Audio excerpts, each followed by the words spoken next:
بسم اللہ الرحمن الرحیم۔ السلام علیکم۔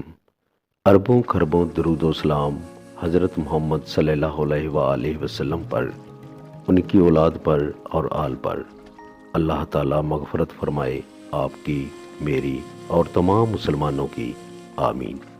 دوستو، آج کی اس ویڈیو میں ہم آپ کو بتائیں گے کہ جنات کس طرح ہمارے درمیان رہتے ہوئے ہمیں نظر نہیں آتے۔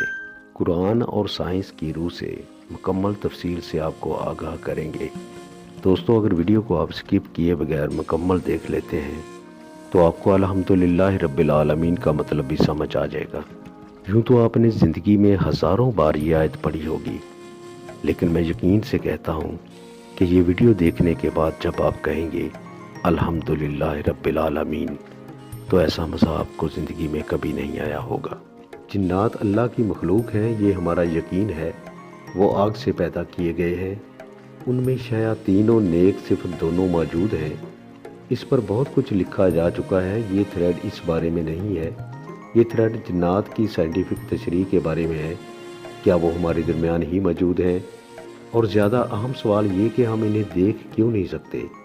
لفظ جن کا ماخذ ہے نظر نہ آنے والی چیز، اور اسی سے جنت یا جنین جیسے الفاظ بھی وجود میں آئے ہیں۔ جنات آخر نظر کیوں نہیں آتے؟ اس کی دو وجوہات بیان کی جا سکتی ہیں۔ پہلی وجہ یہ کہ انسان کا ویژن بہت محدود ہے۔ اللہ تعالیٰ نے اس کائنات میں جو اسپیکٹرم الیکٹرو میگنیٹک بنایا ہے، اس کے تحت روشنی 19 اقسام کی ہے، جس میں سے ہم صرف ایک قسم کی روشنی دیکھ سکتے ہیں جو 7 رنگوں پر مشتمل ہے۔ میں آپ کو چند مشہور اقسام کی روشنیوں کے بارے میں بتاؤں گا۔ اگر آپ گیما ویژن میں دیکھنے کے قابل ہو جائیں تو آپ کو دنیا میں موجود ریڈیشنز نظر آنا شروع ہو جائے گی۔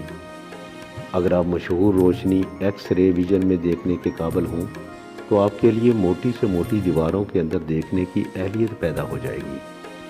اگر آپ انفرا ریڈ ویژن میں دیکھنا شروع کر دیں تو آپ کو مختلف اجسام سے نکلنے والی حرارت نظر آئے گی۔ روشنی کی ایک اور قسم کو دیکھنے کی صلاحیت الٹرا وائلٹ ویژن، جو آپ کو انرجی دیکھنے کے قابل بنا دے گا۔ اس کے علاوہ مائکرو ویو ویژن اور ریڈیو ویو ویژن جیسی کل ملا کر 19 اقسام کی روشنیوں میں دیکھنے کی صلاحیت سپر پاور محسوس ہونے لگتی ہے۔ کائنات میں پائی جانے والی تمام چیزوں کو اگر 1 میٹر کے اندر سمو دیا جائے تو انسانی آنکھ صرف 300 نینومیٹر کے اندر موجود چیزوں کو دیکھ پائے گی، جس کا آسان الفاظ میں مطلب ہے کہ ہم کل کائنات کا صرف 0.000003% حصہ ہی دیکھ سکتے ہیں۔ انسانی آنکھ کو دکھائی دینے والی روشنی ویزیبل لائٹ کہلاتی ہے، اور یہ الٹرا وائلٹ اور انفرا ریڈ کے درمیان پایا جانے والا بہت چھوٹا سا حصہ ہے۔ ہماری ہی دنیا میں ایسی مخلوقات موجود ہیں جن کا ویژول اسپیکٹرم ہم سے بہت مختلف ہے۔ سانپ وہ جانور ہے جو انفرا ریڈ میں دیکھ سکتا ہے، ایسے ہی شہد کی مکھی الٹرا وائلٹ میں دیکھ سکتی ہے۔ دنیا میں سب سے زیادہ رنگ مینٹس شرمپ کی آنکھ دیکھ سکتی ہے۔ الو کو رات کے گھپ اندھیرے میں بھی ویسے رنگ نظر آتے ہیں جیسے انسان کو دن میں۔ امریکن کک نامی پرندہ ایک ہی وقت میں 180 ڈگری کا منظر دیکھ سکتا ہے، جبکہ گھریلو بکری 320 ڈگری تک کا ویو دیکھ سکتی ہے۔ درختوں میں پائے جانے والا گرگٹ ایک ہی وقت میں 2 مختلف سمتوں میں دیکھ سکتا ہے، جبکہ افریقہ میں پائے جانے والا پرونگس نامی ہرن ایک صاف رات میں سیارے کے دائرے تک دیکھ سکتا ہے۔ اب آپ اندازہ کر سکتے ہیں کہ انسان کی دیکھنے کی حس کس قدر محدود ہے، اور وہ اکثر ان چیزوں کو نہیں دیکھ پاتا جو جانور دیکھتے ہیں۔ ترمذی شریف کی حدیث نمبر 3459 کے مطابق نبی کریم صلی اللہ علیہ وآلہ وسلم نے فرمایا کہ جب تم مرغ کی آواز سنو تو اس سے اللہ کا فضل مانگو، کیونکہ وہ اسی وقت بولتا ہے جب فرشتے کو دیکھتا ہے، اور جب گدھے کے رینگنے کی آواز سنو تو شیطان مردود سے اللہ کی پناہ مانگو، کیونکہ اس وقت وہ شیطان کو دیکھ رہا ہوتا ہے۔ میں نے مرغ کی آنکھ کی ساخت پر تحقیق کی تو مجھے یہ جان کر حیرت ہوئی کہ مرغ کی آنکھ انسانی آنکھ سے 2 باتوں میں بہت بہتر ہے۔ پہلی بات کہ جہاں انسانی آنکھ میں 2 قسم کے لائٹ ریسیپٹرز ہوتے ہیں، وہاں مرغ کی آنکھ میں 5 قسم کے لائٹ ریسیپٹرز ہیں۔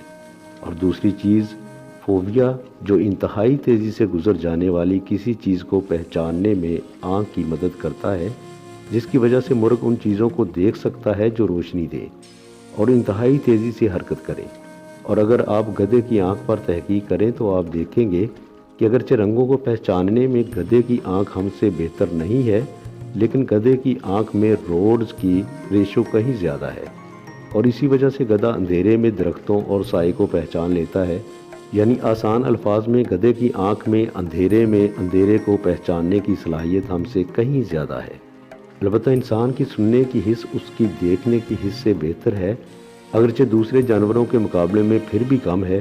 مثال کے طور پر نیولے نما جانور بچھو کے سننے کی صلاحیت سب سے زیادہ یعنی 16 ہرٹز سے لے کر 45,000 ہرٹز تک ہے، اور انسان کی اس سے تقریباً آدھی یعنی 20,000 ہرٹز تک ہے۔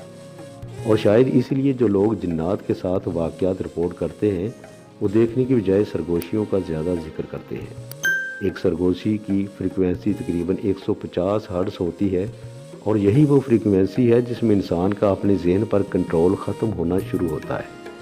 اس کی واضح مثال ASMR تھراپی ہے، جس میں 100 ہرٹز کی سرگوشیوں سے آپ کے ذہن کو ریلیکس کیا جاتا ہے۔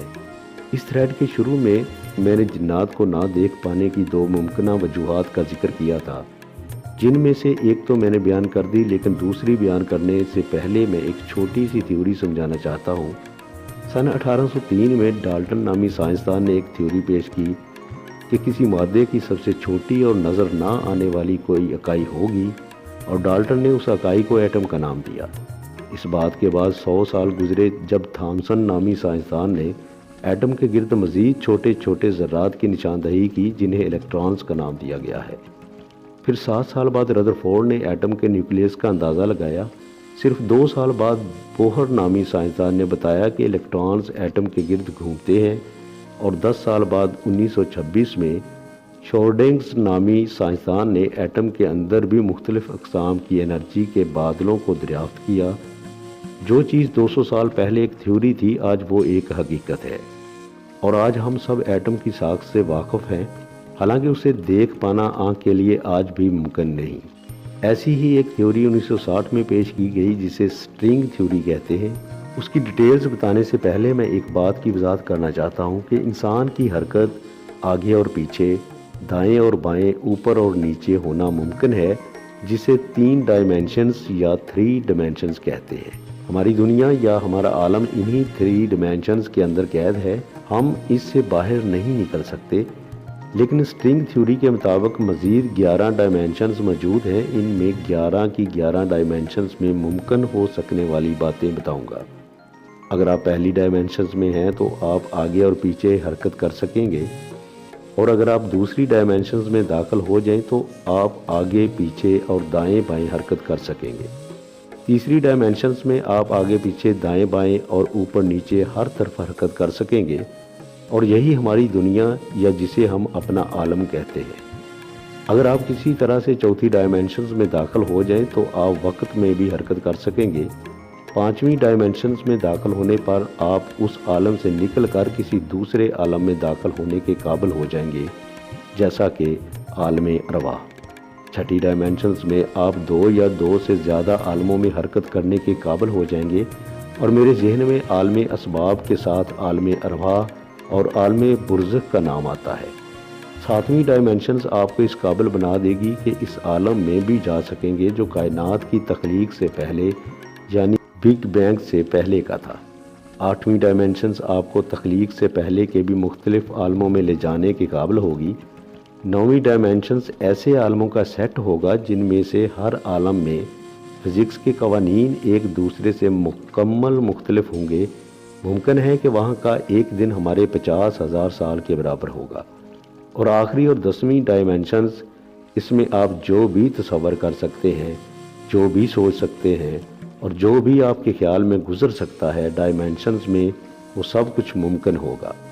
اور میری ذاتی رائے کے مطابق جنت شاید اس ڈائمینشن سے بھی ایک درجہ آگے کی جگہ ہے، کیونکہ حدیث قدسی میں آتا ہے کہ جنت میں میرے بندے کو وہ کچھ میسر ہوگا جس کے بارے میں نہ کبھی کسی آنکھ نے دیکھا، نہ کبھی کسی کان نے اس کے بارے میں سنا، اور نہ کبھی کسی کے دل میں اس کا خیال گزرا۔ اور دوسری جگہ یہ بھی آتا ہے کہ میرا بندہ وہاں جس چیز کی بھی خواہش کرے گا وہ اس کے سامنے موجود ہوگی، بل یقین جنات ہم سے اوپر کی ڈائمینشنز کے بینگز ہیں، اور یہ وہ دوسری سائنٹیفک وجہ ہے جس کی بنا پر ہم انہیں نہیں دیکھ سکتے۔ ان 10 ڈائمینشنز کے بارے میں جاننے کے بعد آپ یہ سمجھ سکتے ہیں کہ جنات کے بارے میں قرآن ہمیں ایسا کیوں کہتا ہے کہ وہ تمہیں وہاں سے دیکھتے ہیں جہاں سے تم انہیں نہیں دیکھتے، یا پھر عفریت اتنی تیزی سے سفر کیسے کر سکتے ہیں، جیسے سورہ سبا میں ذکر ہے کہ ایک عفریت نے حضرت سلیمان علیہ السلام کے سامنے ملکہ بلقیس کا تخت لانے کا دعویٰ کیا تھا، یا پھر کشش ثقل کا ان پر اثر کیوں نہیں ہوتا اور وہ اڑتے پھرتے ہیں، یا پھر کئی دوسرے سوالات جیسے عالم برزخ جہاں روحیں جاتی ہیں، یا عالم ارواح جہاں تخلیق سے پہلے اللہ تعالیٰ نے تمام ارواح سے عہد لیا تھا کہ تم کسی اور کی عبادت نہیں کرو گے، اور سب نے ہوش میں اقرار کیا تھا، یا قیامت کے روز دن کیسے مختلف ہوگا، یا شہداء کی زندگی کس عالم میں ممکن ہے۔ ان تمام عالموں یعنی عالم برزخ، عالم ارواح یا عالم جنات کے بارے میں تحقیقی طور پر سوچنا ایک بات ہے، لیکن جس چیز نے ذاتی طور پر میرے دل کو چھوا وہ سورۃ فاتحہ کی ابتدائی آیت ہے، الحمدللہ رب العالمین۔ تمام تعریفیں اس اللہ کے لیے جو تمام عالموں کا رب ہے، اور میں سمجھتا ہوں کہ تمام عالم کے الفاظ کا جو اثر اب اپنے دل پر محسوس کرتا ہوں وہ پہلے کبھی نہ کیا تھا۔ دوستو، ویڈیو اچھی لگے تو ویڈیو کو لائک اور چینل کو سبسکرائب ضرور کریں تاکہ اس طرح کی مفید معلومات آپ کو بر وقت مل سکیں۔